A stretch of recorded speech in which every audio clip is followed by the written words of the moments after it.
Welcome back, guys, to Phoenix Wright, Spirit of Justice, where with Emma's happy music playing, we're not happy at all because of a guilty verdict hanging over us, and Phoenix essentially on death row.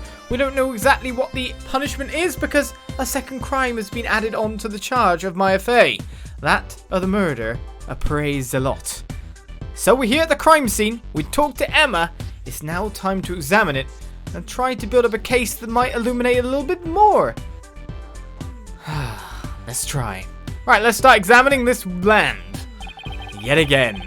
This prayer flag looks much newer than the rest. Your benevolence, what does it say here?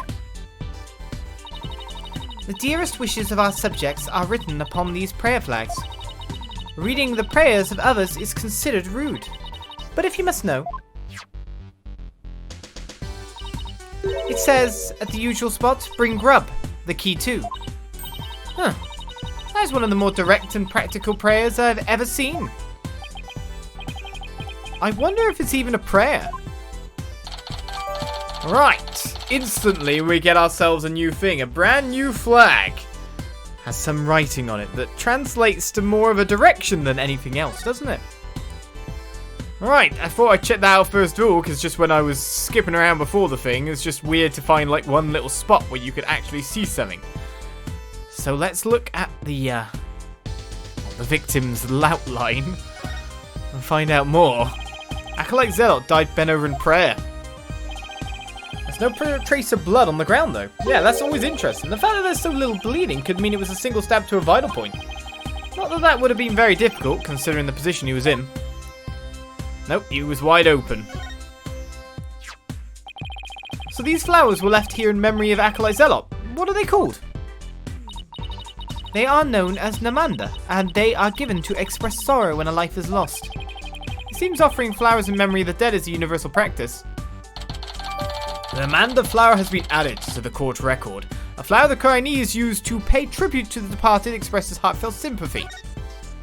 Okay, that's two things picked up here. What's that next to it? Nothing at all? I can actually check out the prayer mat itself, which I haven't done before. Acolyte Zeh'lot was killed in a prayer pose. With his head bent over like that, the last thing he saw must have been this rug. It's a prayer rug woven by devout monks. May the Holy Mother's blessing be upon his departed soul. It's strange that there are no bloodstains though.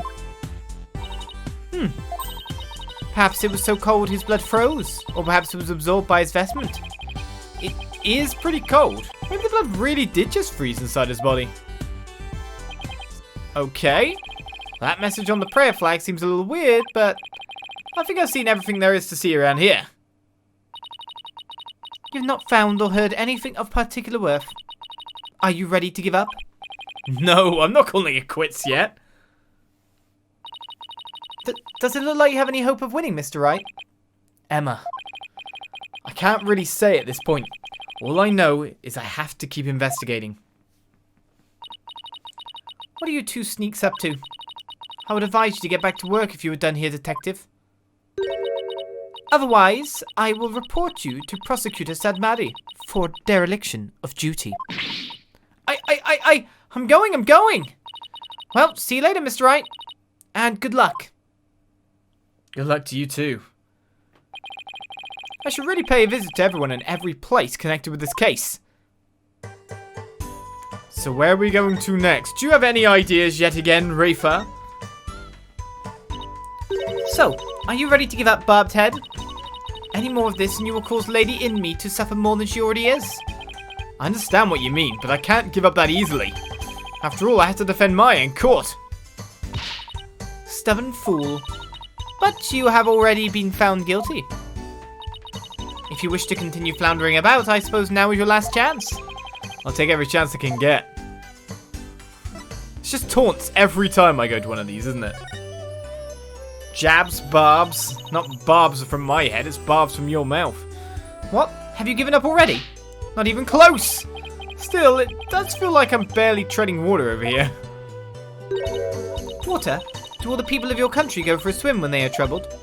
If so, seek the rivers on the edge of town. There you will find all the water you need. Go ahead, paddle to your heart's content. English idioms go right over her head. They would do!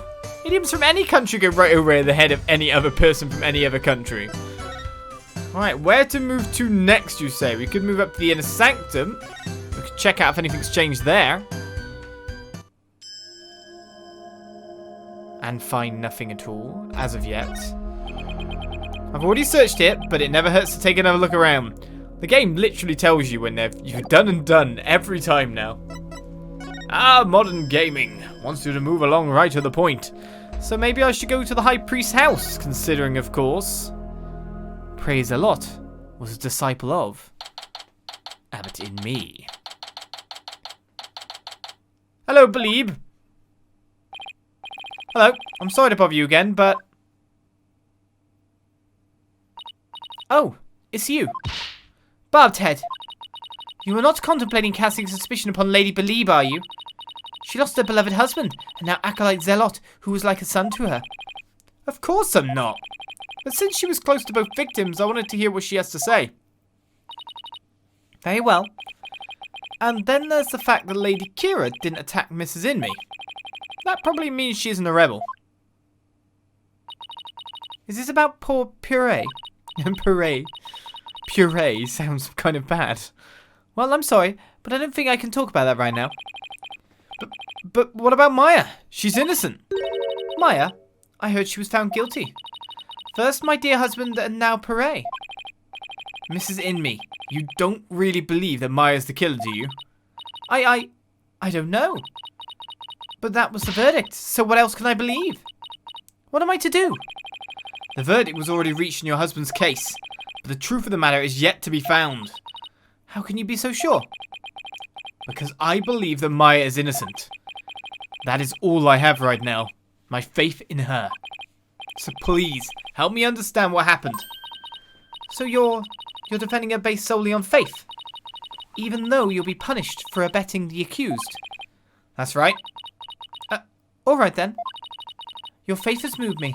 I will tell you what I can. Are you sure about this, Lady Beh'leeb? My lovely wife is also a devout follower of Khura'ism. As such, she is not one to make light of another's faith. But if I find that you have lied about your faith in Maya Fey's innocence, I shall curse your entire family and all your disciples for the next 8 generations. Hey, leave Athena and Apollo alone, buddy. Right. Still doing the whole husband's face act. Let's talk about Puhray Zeh'lot. How did Acolyte Zeh'lot end up living here as your husband's disciple? About 2 years ago, while my husband was at a spiritual retreat in the mountains, he came across Puhray collapsed on the ground. That's when he brought him here. You always want to help those in need, wouldn't you, dear?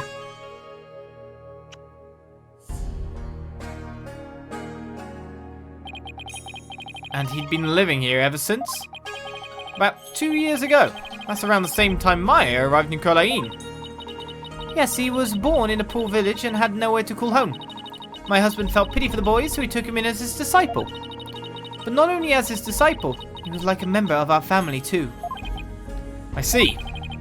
This is where Acolyte Zeh'lot lived. There might be something I could learn about him lying around here. Do you want me to examine, do you, rather than talk?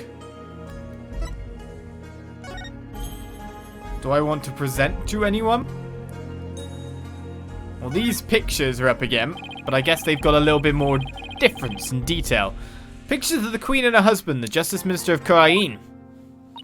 Yes, my mother and my father. What do you think? Do they not possess an awe-inspiring air? Oh, terrifying is more the word I would use. Well, yes, they are very awe-inspiring.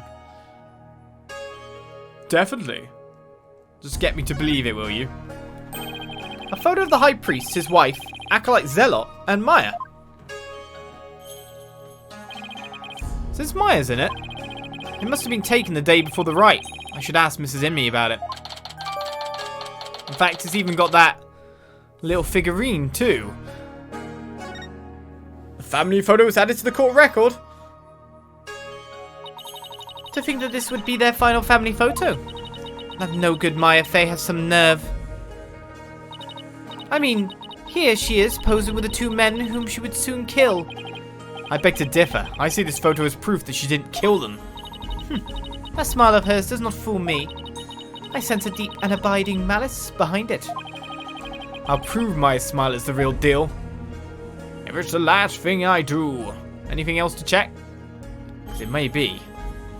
The bin again? Bobtail, it appears you are quite fond of rummaging through the garbage. I just thought there might be some other important piece of evidence in here. Oh, is that right? Look, I'm not doing this for fun, really. Doesn't look like there's anything else of interest in there. Alright, nothing else in there, nothing else to check. Maya's bag is uncheckable again. It just looks like I'm supposed to just ask you about your family photo a little bit. Let's go to the end and talk about this. Taken during the Feast of Blessings on the day before the rite. Where everything looks so happy. Can I ask you about this photo? It was taken during the Feast of Blessings, the day before the rite was held. Hey, look at the watch. The Feast of Blessings. Would you mind telling me a little more about it? Okay, the day before. This photo was taken during the Feast of Blessings. The Feast of Blessings? Yes, it is forbidden to eat during the days of the rites the day before it's performed. We enjoyed dishes full of gingil, an herb known to strengthen the body and mind. You loved the gingil-based dishes I make, didn't you, dear? Gingil? I heard you can go 3 days without sleeping after eating some. Yes, but many foreigners don't care for it because of its strong smell. Our customs say that these dishes can only be eaten the day before the purification rite, and only between noon and 3 p.m. That's pretty specific. Is it because the smell is too strong? A very good guess indeed. It is to ensure the smell is gone by the time Lady Kee'ra is welcome the next day.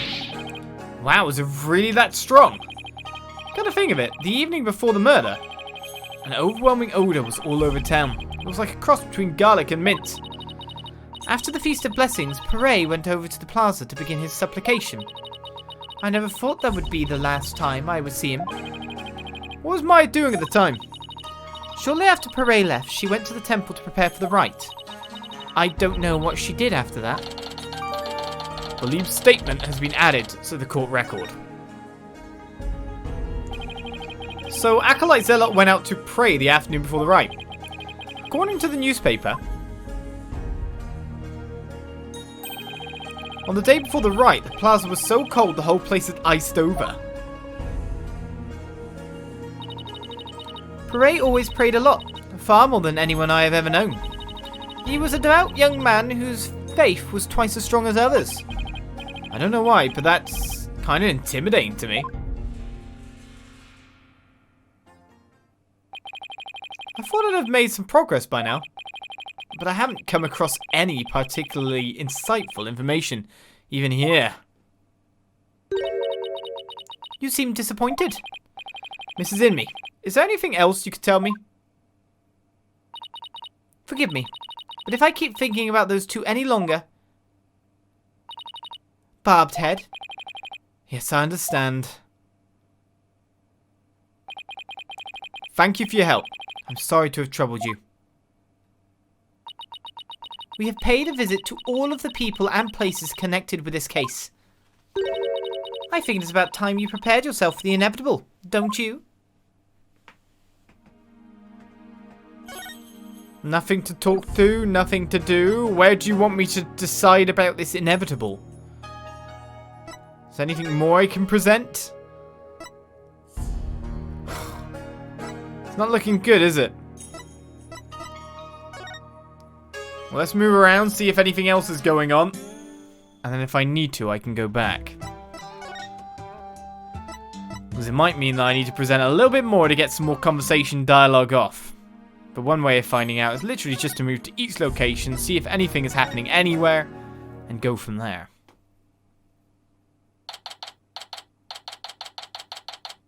So we return to the detention center, where Maya awaits. Maya sure looks tired. I'm so sorry, Maya.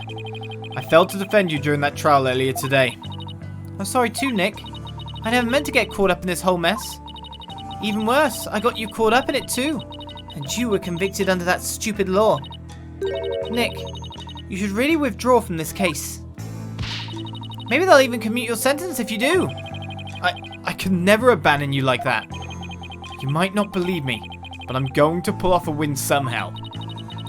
It's not like I don't believe in you, it's just... Don't worry. Maybe this extra day in court is a blessing from the Holy Mother. Let's use it to our advantage. We'll turn this trial inside out and upside down. You'll see. Okay.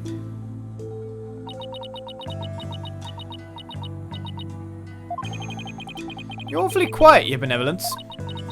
It is only a matter of time until your executions are carried out. I simply thought I would allow you two a good talk before you depart from this world. Sorry, but we're not giving up yet. We won't till the bitter end. There is no need to put on a brave face. Your fates were sealed with today's verdict. Were you not of Maya Fey? The Twilight Realm will cleanse the taint from that neophyte practitioner's soul. Then perhaps the Holy Mother may finally forgive her.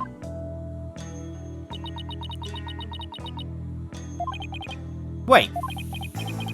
Was that her attempt at comforting me?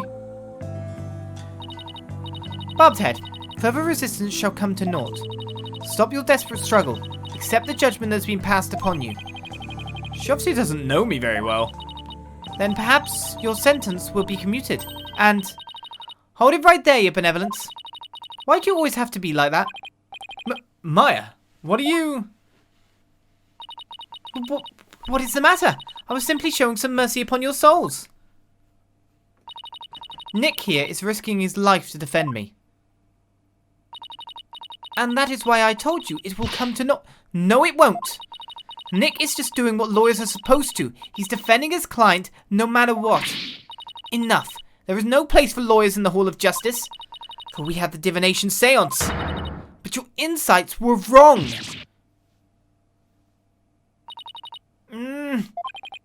Oh boy, that's gotta hurt. Don't you get it? Errors are bound to happen if your insights are accepted without question. So I ask you, Royal Priestess, what is your true duty? Do the victims' souls or the Holy Mother herself wish you to judge people in error? Ooh, you dare bring Her Holiness's name into this? You know nothing, you phony baloney. Please, you two, enough already. Sorry, Nick. I got a little carried away. That's not really like me, huh? Nope. I should be thanking you, Maya. It's good to have you in my corner. How dare you mock me so? You'll not get away with this. I was a fool to show you compassion, and to think I could convince you to accept your fate. So struggle all you want in the Hall of Justice tomorrow. You'll receive your just deserts as the scorn of our kingdom is heaped upon you. I can see straight through that contorted smile on your face, you know. She may say these terrible things, but it's just the way she was raised, I guess.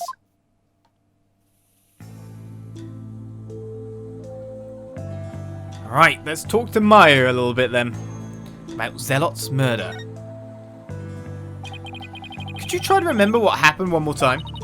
I've been trying as hard as I can, but I can't remember anything from the middle of the rite onward. Alright, you suddenly felt sleepy and everything after that's a blank. Even so, I didn't kill anyone. And I'm not the one going around dressed like Lady Kee'ra. Although it's kind of cool to think there's a mysterious female vigilante out there. Right. What about Puhray Zeh'lot then? Were you close to Acolyte Zeh'lot? We met several times during the meetings about the rite, but I didn't know him very well. He seemed pretty quiet. Didn't you eat together the day before the rite? Yeah, we ate this one super stinky dish, but it was actually really good. I wasn't sure I'd like it, but it was love at first bite. Like, you know the salty noodles at Eldoon's Noodles? Oh yeah, the toxic noodles, full of disease. It's like if you added garlic and herbs to that and then let it simmer for a really long time. Sounds more like a hot pot than ramen to me at that point. Now I miss ramen too. So what was Acolyte Zeh'lot like while you were eating? He seemed to be enjoying the food. But as soon as we were done, he left to go pray. And what did you do? Oh, I returned to the temple to prepare for the rite. That coincided with Mrs. Inmee's description of events. Lady Kee'ra's identity. Do you have any clue? It wasn't a statue, was it, after all? Any idea who might be pretending to be Lady Kee'ra? When the rite started, it was just me and Abbot Inmee. But the seance vision showed a third figure who looked like Lady Kee'ra. I know. Lady Kee'ra. I wish I could have seen her in the flesh. Yeah. Let's stay focused on the case, shall we? It was supposed to have been impossible for a third party to enter the inner sanctum. But what if she came from the sky, you know? Like that bushy, bearded paratrooper? That mountain would have been no match for Lady Kee'ra's wings. That's from the Plume Punisher TV show, right? How do you know? Because the real Lady Kee'ra doesn't have wings. Ooh, I've got it this time. There must be a secret room with a secret door at the inner sanctum. Did you know there are 88 secret Plume Punisher bases here in Khura'in? Can we please stop talking about the Plume Punisher show for a second, Maya? I guess so. Keeping it real is much harder than it looks. Well, I should get going now. Sorry I wasn't any help. Don't worry, I've got this. We'll beat the charges tomorrow and be on the first plane back home before you know it. Then we'll go grab dinner at El Dunes, or your favourite burger joint. You pick. Sounds good. I think I'll get the extra large Hamburg steak topping on my sody bowl. Best of both worlds. You can have whatever you like. But first I have to beat the charges. I almost forgot. What is it? I have a favour to ask. Okay, but why are we whispering? I forgot I left something at the High Priest's house. It's super important. Would you mind getting and holding on to it for me? Sure, so what's this super important thing? In my bag, you'll find a folding book. It's only given to the priestess who performs the rite. It's called the Tome of Secrets. That does sound important. How could you leave something like that just lying around? That explains all the whispering. If Rafa found out, all heck would break loose. Look, it's got Lady Kee'ra's real name written in it, so... Oops, don't tell anyone I told you that. In fact, just forget I said anything at all. It's supposed to be a secret. The Tome of Secrets contains secrets. Imagine that. What are you two whispering about? Oh, nothing. It's just she forgot something, so I told her I'd go get it. You are up to something. I just know it. Thanks, Nick. I'm counting on you. Right, so we have a job to do. Back to the bag, is it? Sorry, Mrs. Beh'leeb. We're gonna have to come back. Gonna interrupt you every 2 seconds at this rate. And so on May 11th, we continue onwards. Let's grab that bag. Hello? Anybody home? No answer. Mrs. Inmee's probably out right now. Well, I'll just get what I came for. I am watching you like a warbird, barbed head. You better not steal anything. I would never do something like that. I'm just here to get what Maya asked for. Then get on with it. I would if you'd stop interrupting me. Excuse me, Rafa. Out of my way. I need to grab this bag. Here's Maya's bag. What is that strange patch on her bag? It's the Steel Samurai. He's the hero of an action hero. He's the hero of an action hero show back in my country. I was like, he's a hero of an action hero? Oh yeah, read the next word. It's actually Maya's favourite show. She's got all sorts of merchandise related to it. I see. He looks strikingly similar to the Plumed Punisher. They are similar, but the Steel Samurai definitely came first. I see. How interesting. Rafa seems genuinely intrigued. There must be a common thread between Plume Punisher and Steel Samurai fans. Come to think of it, didn't Maya mention something about trading with a Plume Punisher fan? But I digress. I better find what she asked me to look for and get going. Let's see here. This must be the Tome of Secrets that Maya was talking about.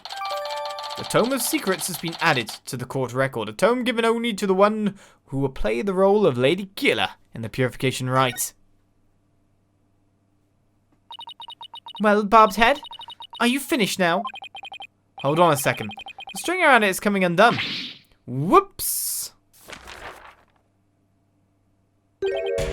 Oh! Ah! You fool! Do not lay eyes upon it! Put it away! Quickly! Before we go blind! Relax, my hand just slipped. This is the Tome of Secrets. Are you trying to get us cursed? Lady Kee'ra is liable to swoop down and gouge our eyes out. Oh right, this book is related to Lady Kee'ra, isn't it? Your benevolence. Would you mind if I asked you some questions? Right. Show me a full page spread, were you now?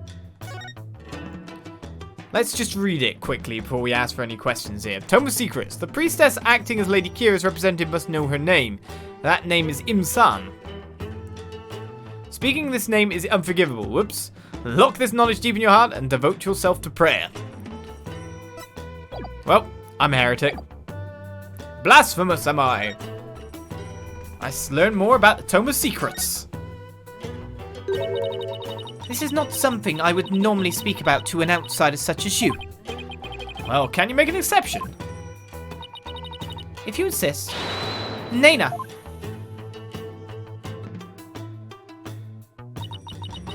What of this folding book? Yes, I see. This very important tome is bestowed upon the priestess in the Purification Rite. Very important. What's written inside? Yes, I see. Really? Is it all right to reveal that? Your benevolence? Patience. The book contains Lady Kee'ra's true name. Her true name? Is a name really that important of a secret? To a Khura'in's priestess, a person's name is one of the most important things to know. Lady Kee'ra's real name. Tell me more. What's so important about a name? Without a name, a priestess's voice will fail to reach a person's mitama. It is much like trying to send a letter without the recipient's address. A spirit can only be identified once you know the deceased face and name. Oh, I get it. It's like when you see someone in a crowd you recognize but you don't know their name. It makes it impossible to get their attention. Indeed, you must know a spirit's face and true name before you can commune with it. It is the same for Khura'in's most secret art, one that my mother alone may use. Oh? The Queen has a secret art? It is something a foreigner such as you could never hope to guess. Can I take a guess, please? In Khura'in, spirit channeling is a secret art that can only be performed by the Queen. No one else is supposed to be able to do it. I should pretend this is all new to me. Besides, I get the feeling she secretly really wants to tell me all about it. Go on then. Tell me about the Queen's secret art. Could you tell me about the secret art of the Queen you spoke of? Come again? Oh, sorry. Maybe we shouldn't talk about this? It is a secret after all, right? It is the secret art of spirit channeling. But I suppose those words are meaningless to you. I'm just surprised how willing you are to tell me about it. A third-rate lawyer could not channel spirits simply by learning of the technique. Third-rate is a bit harsh. I'd even settle for second. What is it? You have the look of a tentacled hag frog upon your face. What the heck is a tentacled hag frog? Spirit channeling. That's where a medium lets the spirit possess her body to return to our world, right? Well now, I see you have done your homework. Oh, I guess I studied a bit.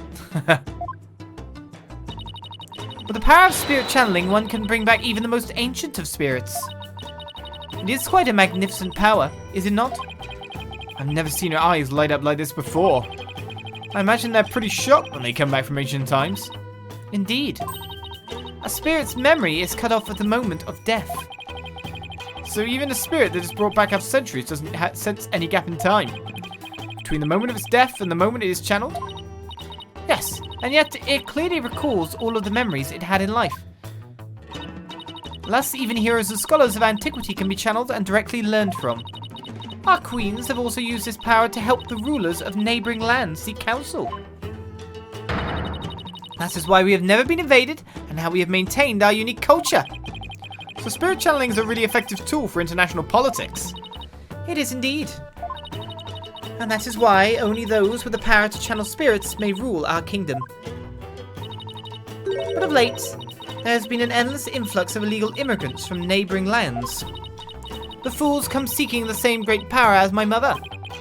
Illegal immigrants? Yes, it is becoming quite a problem. Some have lost their way in life and look to Khura'ism for their salvation. Among them are also those of dubious nature who have been driven from their own lands. Dubious nature? Driven from their own land? Gasp and pain definitely fits that bill. But they sure weren't treating him like an illegal alien. Alright, so we have one more line to speak of with her. Wraitha's spiritual power herself, because obviously she's next in line to be able to channel spirits herself. But we'll find out more about that next episode, as it seems that when there is no hope and all lines of inquiry are going away, a new line of inquiry seems to be cropping up. Let's find out more next time on Spirit of Justice. Bye-bye.